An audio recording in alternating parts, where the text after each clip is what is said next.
RS academy. ఈరోజు మీ ముందుకి యుఎన్ఓకి సంబంధించిన మనము అంశాలు చూడబోతున్నాం. ఎందుకంటే ప్రతి ఎగ్జామ్లో కూడా SSC, banks, police and groups అన్ని రకాల ఎగ్జామ్లలో మనకి యుఎన్ఓ నుంచి ఒక మార్క్ అనేది పక్కా రావడం జరుగుతుంది. కాబట్టి ఈరోజు మనం యుఎన్ఓకి సంబంధించిన సమాచారాన్ని క్షుణ్ణంగా పరిశీలిద్దాం. ఏంటి సార్ అంటే యుఎన్ఓ అనేది చూసుకుంటే మనకి ఇది ప్రపంచవ్యాప్తంగా శాంతిని చేకూర్చే సంస్థగా చెప్పడం జరుగుతుంది.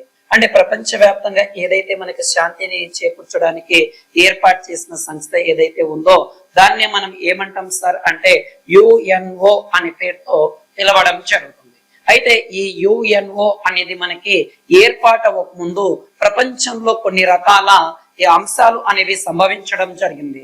ఏంటి సార్ అవి యుఎన్ఓ ఏర్పాటు ముందు జరిగిన అంశాలు ఏంటి సార్ అంటే 1914వ సంవత్సరంలో యూరప్ ఖండంలో ఒక అంశం అనేది జరగడం జరిగింది. 1914వ సంవత్సరంలో యూరప్ ఖండంలో మనకు ఒక సమస్య అనేది జరగడం జరిగింది. ఏంటి సార్ అంటే ఈ యూరప్ ఖండంలో ఒక రెండు దేశాల మధ్య వివాదం అనేది ఏర్పాటు అవ్వడం జరిగింది. యూరప్ ఖండంలో రెండు సరిహద్దు దేశాలు అయినా ఏది సార్ అంటే ఒకటేమో ఆస్ట్రియా అనే దేశము, ఒకటేమో ఆస్ట్రియా అనే దేశము, రెండవదేమో సెర్బియా అనే దేశం. ఒకటేమో ఆస్ట్రియా దేశము, సెర్బియా దేశము. ఈ సెర్బియా ప్రాంతంలో ఒక సరిహద్దు దేశం అయినా సెర్బియా ప్రాంతంలో సరిహద్దు ప్రాంతం అయినా ఒక ప్రాంతాన్ని ఆక్రమించడం జరిగింది. మనకి ఏ ప్రాంతం సార్ అంటే బోస్నియా అనే ప్రాంతాన్ని ఎవరు ఆక్రమించారు అంటే ఈ యొక్క ఆస్ట్రియా అనే దేశం ఆక్రమించడం జరిగింది. ఎప్పుడైతే ఈ యొక్క సెర్బియా దేశంలోని బోస్నియా అనే ప్రాంతాన్ని ఈ యొక్క ఆస్ట్రియా దేశం ఆక్రమించిందో అక్కడ స్థానికంగా సెర్బియా ప్రాంతంలో ఉన్న స్థానికంగా ఒక ఉగ్రవాద సంస్థ ఏది సార్ అంటే బ్లాక్ హ్యాండ్ అనే ఒక ఉగ్రవాద సంస్థ అనేది ఉండేది. ఈ ఉగ్రవాద సంస్థ నాయకుడు ఎవరు సార్ అని చూస్తే మనకి ఉగ్రవాద సంస్థ నాయకుడు ఓకేనన్న ఈ ఉగ్రవాద సంస్థ నాయకుడు ఎవరు సార్ అని చూస్తే మనకి గరిలో ప్రిన్స్. ఎవరు సార్ అంటే గరిలో ప్రిన్స్ అనే వ్యక్తి ఇక్కడ ఉగ్రవాద సంస్థ నాయకుడుగా ఉన్నాడు. అదే సమయంలో ఈ యొక్క ఆస్ట్రియా దేశానికి చెందిన యువరాజు ఆస్ట్రియా దేశ ఎవరు సార్ అంటే యువరాజు అనే వ్యక్తి. ఈ ఆస్ట్రియా దేశ యువరాజు ఎవరు సార్ అంటే ఫెర్డినాండ్ అనే వ్యక్తి. అండ్ ఫెర్డినాండ్ మరియు ఈ ఆస్ట్రియా దేశ ఫెర్డినాండ్ భార్య అయిన సోఫియా అనే వాళ్ళు ఉండడం జరుగుతుంది. అయితే ఈ బ్లాక్ హ్యాండ్ ఉగ్రవాద సంస్థ నాయకుడు అయిన గరిలో ప్రిన్స్ అనే వ్యక్తి ఈ యువరాజు అయిన ఈ ఫెర్డినాండ్ అండ్ సోఫియా ఇద్దరిని కూడా ఏం చేయడం జరిగింది సార్ అంటే హత్య చేయడం జరిగింది. ఎప్పుడైతే ఈ యొక్క ఫెర్డినాండ్ అండ్ సోఫియాను హత్య చేశారో అప్పుడు ఈ యూరప్ ఖండంలో ఏం జరిగింది ఒక్కసారిగా ఈ యొక్క గొడవలు సంఘర్షణ అనేది ప్రారంభం అవడం జరిగింది.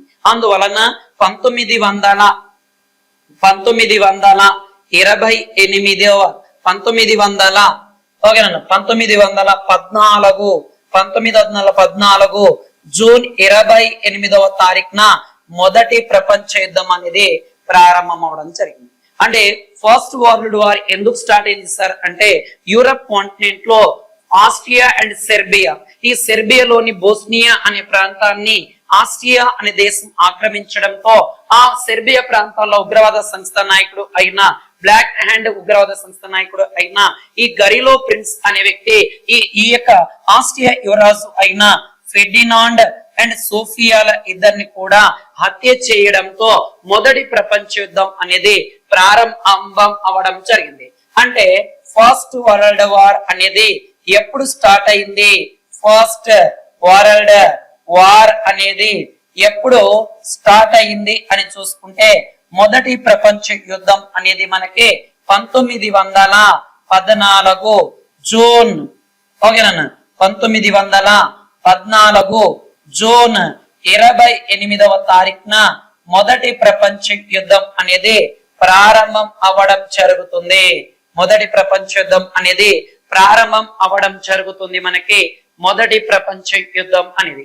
అయితే మళ్ళీ ప్రపంచ యుద్ధం రాకుండా ఓకేనన్నా మళ్ళీ ప్రపంచ యుద్ధం రాకుండా ఒక సంస్థను ఏర్పాటు చేశారు. అంటే ఫస్ట్ వరల్డ్ వార్ 1914 నుంచి ఎప్పుడు దాకా జరిగింది సార్ అంటే 1918 మధ్య ఫస్ట్ వరల్డ్ వార్ అనేది జరగడం జరిగింది. అలాగా రెండోసారి వరల్డ్ వార్ రాకూడదనే ఉద్దేశంతో రెండో వరల్డ్ వార్ రాకుండా మనకి 1920 ఓకేనా 1920 జనవరి 10వ తారీఖున మనకి ఒక సంస్థను ఏర్పాటు చేయడం జరిగింది. దాన్నే మనము నానాజాతి ఏమంటాం సార్ అంటే నానాజాతి సమితి అనే పేరుతో దీన్ని పిలవడం జరుగుతుంది. ఏదైతే ఈ ఉగ్రవాద సంస్థ ఉందో ఈ యొక్క ఉగ్రవాద సంస్థ ఈ యొక్క ఫెర్డినాండ్ హత్య చేసిన తర్వాత 1914 నుంచి 1918 దాకా 1914 టు 1918 మధ్య ఫస్ట్ వరల్డ్ వార్ అనేది సంభవించింది.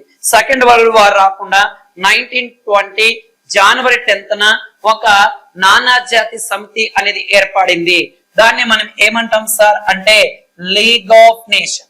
ఈ యొక్క లీగ్ ఆఫ్ నేషన్ లేదా నానాజాతి సమితిని ఏర్పాటు చేసినది ఎవరు సార్ అంటే అప్పటి యుఎస్ఏ అధ్యక్షుడు అయిన ఓకేనా ఎవరు సార్ యుఎస్ఏ అధ్యక్షుడుగా పనిచేసిన ఎవరు సార్ అంటే వుడ్రో విల్సన్ అనే వ్యక్తి ఈ యొక్క మొదటి ప్రపంచ యుద్ధం తర్వాత ఈ యొక్క నానాజాతి సమితి లేదా లీగ్ ఆఫ్ నేషన్ అనే దాన్ని ఏర్పాటు చేయడం జరుగుతుంది.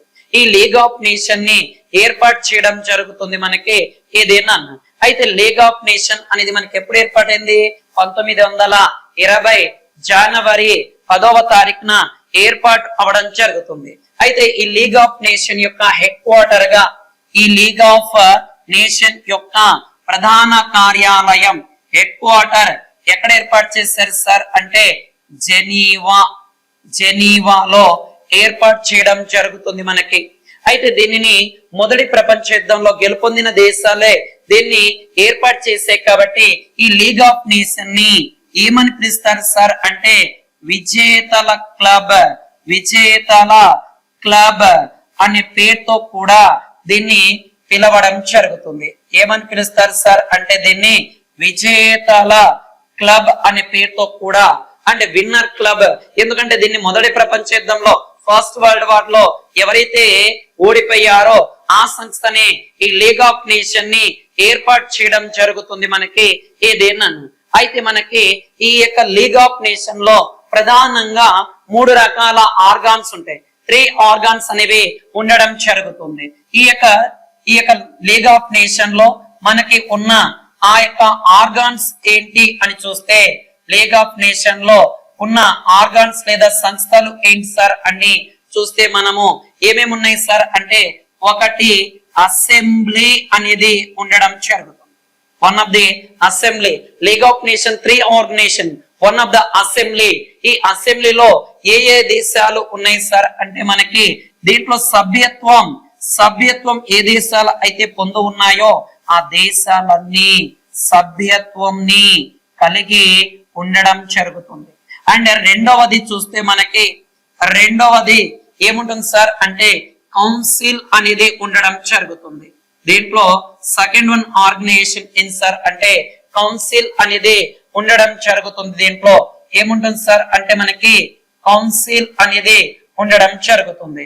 అయితే కౌన్సిల్ లో భాగంగా సభ్య దేశాలు ఏవేవి ఉంటాయి సార్ కౌన్సిల్ లో అని చూసుకుంటే మనకి ఓకేనా బ్రిటన్ అనే దేశం, బ్రిటన్ అండ్ ఫ్రాన్స్ అనే దేశం అండ్ ఇటలీ, ఫ్రాన్స్ అనే దేశం ఇటలీ తర్వాత మనకి జపాన్ లాంటి దేశాలు దీంట్లో సభ్య దేశాలుగా ఉండడం జరుగుతుంది. అయితే దీంట్లో ఈ లీగ్ ఆఫ్ నేషన్ లో 3వ సంస్థ ఏంటి సార్ అంటే మనకి శాశ్వత సచివాలయం, శాశ్వత సచివాలయం, శాశ్వత సచివాలయం అనేది ఉండడం జరుగుతుంది.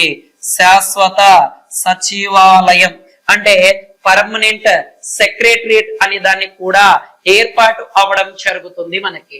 అంటే ఈ ఫస్ట్ వరల్డ్ వార్ తర్వాత సెకండ్ వరల్డ్ వార్ రాకూడదనే ఉద్దేశంతో మనకి ఏం చేశారు సార్ దీంట్లో అని చూస్తే మనకి, ఓకేనన్ను, ఏం చేశారు సార్ దీంట్లో అని చూస్తే మనకి, ఓకేనన్ను, ఈ యొక్క 1920 జనవరి 10వ తారీఖున మనకి లీగ్ ఆఫ్ నేషన్ లేదా నానాజాతి సమితిని ఏర్పాటు చేశారు. ఈ ఏర్పాట్లు ప్రముఖ పాత్ర పోషించిన వ్యక్తి అప్పటి అమెరికా అధ్యక్షుడైన వుడ్రో విల్సన్ గారు అని చెప్పడం జరుగుతుంది. అయితే లీగ్ ఆఫ్ నేషన్ యొక్క హెడ్ క్వార్టర్ లేదా ప్రధాన కార్యాలయం జెనీవా, అంటే ఎక్కడ సార్ అంటే స్విట్జర్లాండ్ అనే దేశంలో కలదు. అయితే దీనిని ఏదైతే విన్నైన దేశాలు ఉంటాయో అవి ఏర్పాటు చేశాయి కాబట్టి దీన్ని ఏమంటాం సార్ అంటే విజేతల క్లబ్ అనే పేరుతో పిలుస్తారు. అయితే లీగ్ ఆఫ్ నేషన్ లో ఎన్ని ఆర్గాన్స్ ఉన్నాయి సార్ అంటే ప్రధానంగా 3 ఆర్గాన్స్ అనేవి ఉన్నాయి. ఒకటి అసెంబ్లీ, అంటే దీంట్లో మెంబర్ ఉన్న కంట్రీస్ అన్ని కూడా దీంట్లో మెంబర్ గా ఉంటాయి, సభ్య దేశాలు. అండ్ కౌన్సిల్, అంటే దీంట్లో ఏ దేశాలు ఉంటాయి సార్ అంటే Britain, Italy, France and Japan లాంటి దేశాలు ఉంటాయి. అండ్ దీంట్లో మూడవది పర్మనెంట్ సెక్రటరియట్, శాశ్వత సచివాలయం అనేది ఉంది. అయితే ఈ లీగ్ ఆఫ్ నేషన్ కి చాలా రకాల, ఓకేనన్ను, చాలా రకాల సమస్యలు అనేవి రావడం జరిగింది. చాలా రకాల సమస్యలు అనేవి రావడం జరిగింది. కానీ వీటిలో చాలా తక్కువ వాటికి మాత్రమే పరిష్కరించడం జరిగింది.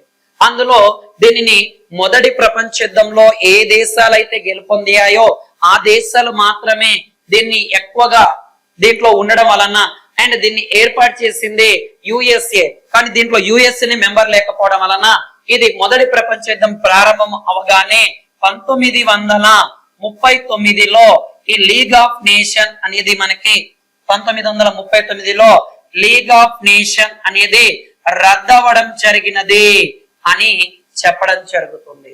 అలాగా ఈ యొక్క మొదటి ప్రపంచ యుద్ధం తర్వాత ఈ లీగ్ ఆఫ్ నేషన్ ఏర్పాటైంది.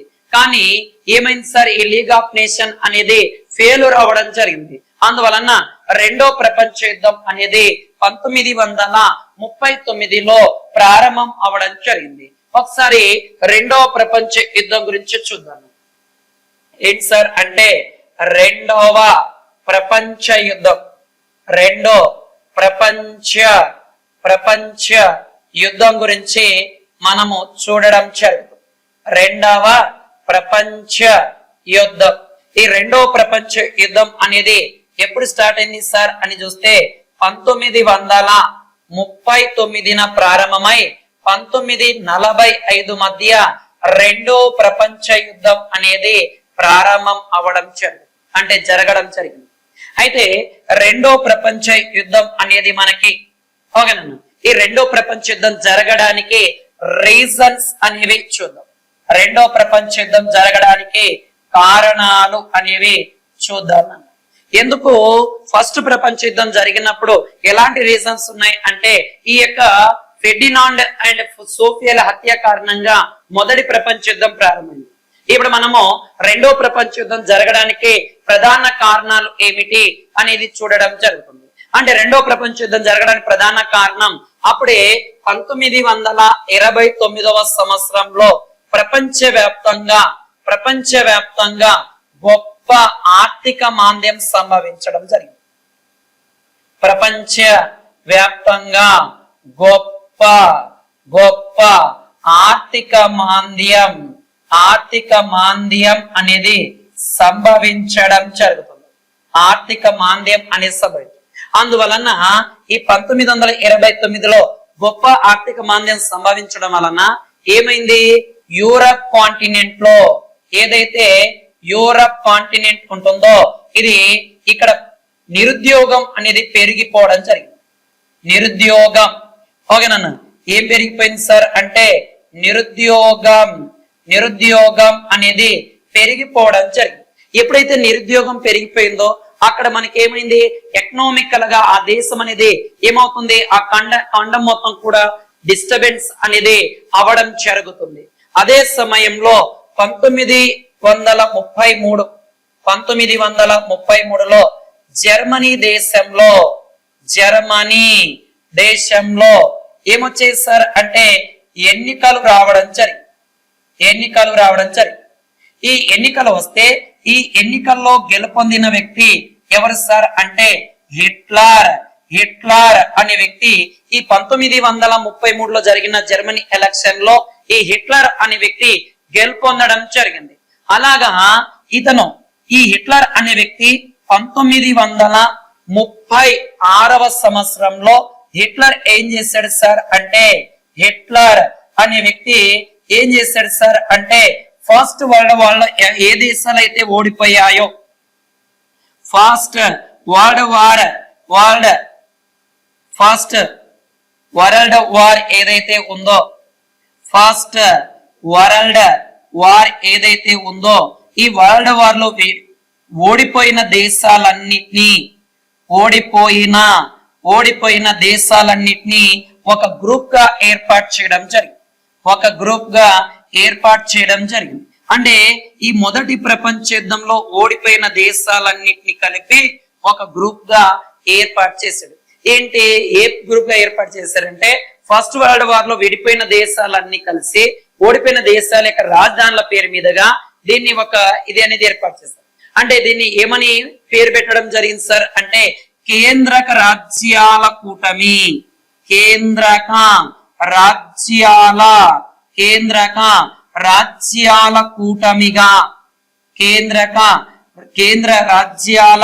కూటమిగా దీన్ని ఏర్పాటు చేశారు. అంటే సెంట్రల్ పవర్ కంట్రీస్ గా వీటిని ఏర్పాటు చేయడం జరిగింది. అంటే మొదటి ప్రపంచ యుద్ధంలో ఓడిపోయిన దేశాలన్నీ కలిసి ఒక గ్రూప్ గా ఏర్పాటు అవడం జరిగింది. ఆ దేశాలు ఏవేవి సార్ అంటే మనకి ఓకేనన్నా ఆ దేశాలు ఏవేవి సార్ అంటే ఒకటి మనకి జర్మనీ దేశం. ఏది సార్ అంటే జర్మనీ దేశం. ఈ జర్మనీ దేశ యొక్క రాజధాని ఏది సార్ అంటే మనకి బెర్లిన్. ఏ దేశం సార్ అంటే బెర్లిన్ అనే దేశం. అండ్ బెర్లిన్ దేశ రాజధాని పేరు మీదుగా అండ్ ఇటలీ రాజధాని ఏది సార్ అంటే ఇటలీ రాజధాని అయిన రోమ్ అనేది. రోమ్ తర్వాత జపాన్. ఓకేనన్ను జపాన్ ఏది సార్ అంటే జపాన్. ఈ జపాన్ రాజధాని ఏది సార్ అంటే టోక్యో. ఏది సార్ అంటే టోక్యో అనేది. అలాగా ఈ మూడు దేశాల యొక్క రాజధానుల పేరు మీదుగా కేంద్రక రాజ్యాల కూటమిగా ఇదే. అయితే దీనికి వ్యతిరేకంగా ఫస్ట్ వరల్డ్ వార్ లో ఓడిపోయిన దేశాలన్నీ కలిసి ఒక కూటమిగా ఏర్పడితే దానికి ఆపోజిట్ గా ఓకేనన్నా దానికి ఆపోజిట్ గా ఇంకో కూటమి అనేది ఏర్పాటు అవడం జరిగింది. ఏ కూటమిగా ఏర్పాటయ్యాయి సార్ అంటే ఓడిపోయిన గెలిచిన దేశాలన్నీ ఏమని ఏర్పాటయ్యాయి సార్ అంటే మిత్రరాజ్యాల కూటమి. ఏది సార్ అంటే మిత్రరాజ్యాల కూటమిగా ఏర్పాటు అవడం జరిగింది. ఈ మిత్రరాజ్యాల కూటమిలో ఏమేమి ఉన్నాయి సార్ అంటే మనకి అన్ని చూస్తే మనకి ఫ్రాన్స్ అనే దేశం కలదు. ఏ దేశం సార్ అంటే ఫ్రాన్స్ అనే దేశం. రెండవది బ్రిటన్ అనే దేశం కలదు. బ్రిటన్ అనే దేశం. ఓకేనా బ్రిటన్ అనే దేశం. తర్వాత మూడవది రష్యా అనే దేశం కలదు. నాలుగవది చైనా అనే దేశం అనేది ఉండడం అలాగా మొదటి ప్రపంచ యుద్ధం తర్వాత ఈ యొక్క రెండో ప్రపంచ యుద్ధం ఏర్పడక ముందు ఇలాంటి అంశాలు అనేవి జరిగాయి. ప్రపంచవ్యాప్తం గొప్ప ఆర్థిక మాంద్యం రావడంతో యూరప్ ఖండంలో నిరుద్యోగం అనేది పెరిగిపోవడం జరిగింది. ఎప్పుడైతే నిరుద్యోగం పెరిగిపోయిందో అదే సమయంలో జర్మనీ దేశానికి ఎన్నికలు అనేవి సంభవిస్తే ఈ ఎన్నికల్లో గెలుపొందిన వ్యక్తి ఎవరు సార్ అంటే హిట్లర్ అనే వ్యక్తిగా చెప్పడం జరుగుతుంది. అలాగా 1936లో హిట్లర్ అనే వ్యక్తి మొదటి ప్రపంచ యుద్ధంలో ఓడిపోయిన దేశాలన్నింటినీ ఒక కూటమిగా ఒక గ్రూప్ గా ఏర్పాటు చేయడం జరిగింది. దాన్ని మన కేంద్రక రాజ్యాల కూటమి అనే పేరుతో పిలుస్తాం. అవి ఏంటి సార్ అంటే ఆ రాజధానుల పేరు మీదుగా ఏర్పాటు చేశారు. అవే ఏంటి సార్ అంటే బెర్లిన్, రోమ్, టోక్యో. అనే పేర్ల మీదుగా ఏర్పాటు చేస్తే అది మొదటి ప్రపంచ యుద్ధంలో గెలుపొందిన దేశాలన్నీ ఒక గ్రూప్ గా ఏర్పాటయ్యాయి. అవి ఇన్సర్ అంటే France, Britain and Russia, China లాంటి దేశాలన్నీ ఏర్పాటయ్యాయి. అయితే మొదటి ప్రపంచ యుద్ధంలో ఓకేనా, మొదటి ప్రపంచ యుద్ధంలో ఏదైతే మనకి యుఎస్ఏ అనే దేశం ఉందో, ఈ యుఎస్ఏ దేశం మొదటగా కొంతకాలం వరకు ఈ యొక్క కేంద్ర రాజ్యాల కూటమిలో గాని మిత్ర రాజ్యాల కూటమిలో లేకుండా కేవలం ఆయుధాలు మాత్రమే సరఫరా చేయడం జరిగింది. కేవలం ఆయుధాలు మాత్రమే సరఫరా చేసింది. అయితే ఇక్కడ జరిగిన అంశం ఏంటి సార్ అని చూస్తే మనకి ఓకేనా 1941 డిసెంబర్ 7వ తారీఖున అమెరికాలోని ఒక నౌక నిర్మాణ కేంద్రం, ఏదైతే ఈ నౌక నిర్మాణ కేంద్రం ఉంటుందో ఈ నౌక నిర్మాణ కేంద్రం పైన ఓకేనా హెరల్ హార్బర్ నౌక నిర్మాణ కేంద్రమైన హెరల్ హార్బర్ పైన ఈ యొక్క ఎప్పుడైతే ఈ జపాన్ అనే దేశం బాంబ్ అటాక్ చేసిందో యుఎస్ఏ జాయిన్ బై ఏదినన్నా మిత్ర రాజ్యాల కూటమి. అంటే మొదట్లో కేవలం ఆయుధాలు మాత్రమే సరఫరా చేస్తూ వచ్చింది. అంటే దాని తర్వాత ఏమైంది సార్, ఎప్పుడైతే జపాన్ అనే దేశం మిత్ర రాజ్యాల కూటమి పైన అటాక్ చేసింది, ఈ యొక్క అమెరికాలోని హెరల్ హార్బర్ పైన నౌక నిర్మాణ కేంద్రం పైన దాడి చేసిందో అప్పుడు ఇది మిత్ర రాజ్యాల కూటమిలో చేరడం జరిగింది. అయితే ఈ యొక్క రెండో ప్రపంచ యుద్ధం జరగడానికి ప్రధాన కారణం ఏంటంటే ఈ హిట్లర్ అనే వ్యక్తి పోలాండ్ దేశం ఓకేనా, పోలాండ్ దేశం యొక్క రాజధాని అయిన వార్సాను ఆక్రమించడంతో మొదటి ప్రపంచ యుద్ధం అనేది ప్రారంభం అవడం జరిగింది. అలాగా ఈ యుఎన్ఓ ఏర్పాటు అవ్వడానికి ఈ యొక్క కారణం ఈ యొక్క రెండో ప్రపంచ యుద్ధం. అలాగా 1940-41లోనే మొదటిసారిగా ఈ యొక్క బ్రిటన్ ప్రధానమంత్రి, అమెరికా అధ్యక్షుడు ఇద్దరు కలిసి యుఎన్ఓ ఏర్పాటు చేయడానికి ఓకేనా ప్రధానంగా కృషి చేయడం జరుగుతుంది. దీనికి సంబంధించి నెక్స్ట్ పార్ట్ లో మనం నెక్స్ట్ అంశం చూద్దాం. ఆర్ఎస్ అకాడమీ కర్నూలు, మీ స్వామి సార్, జై హింద్.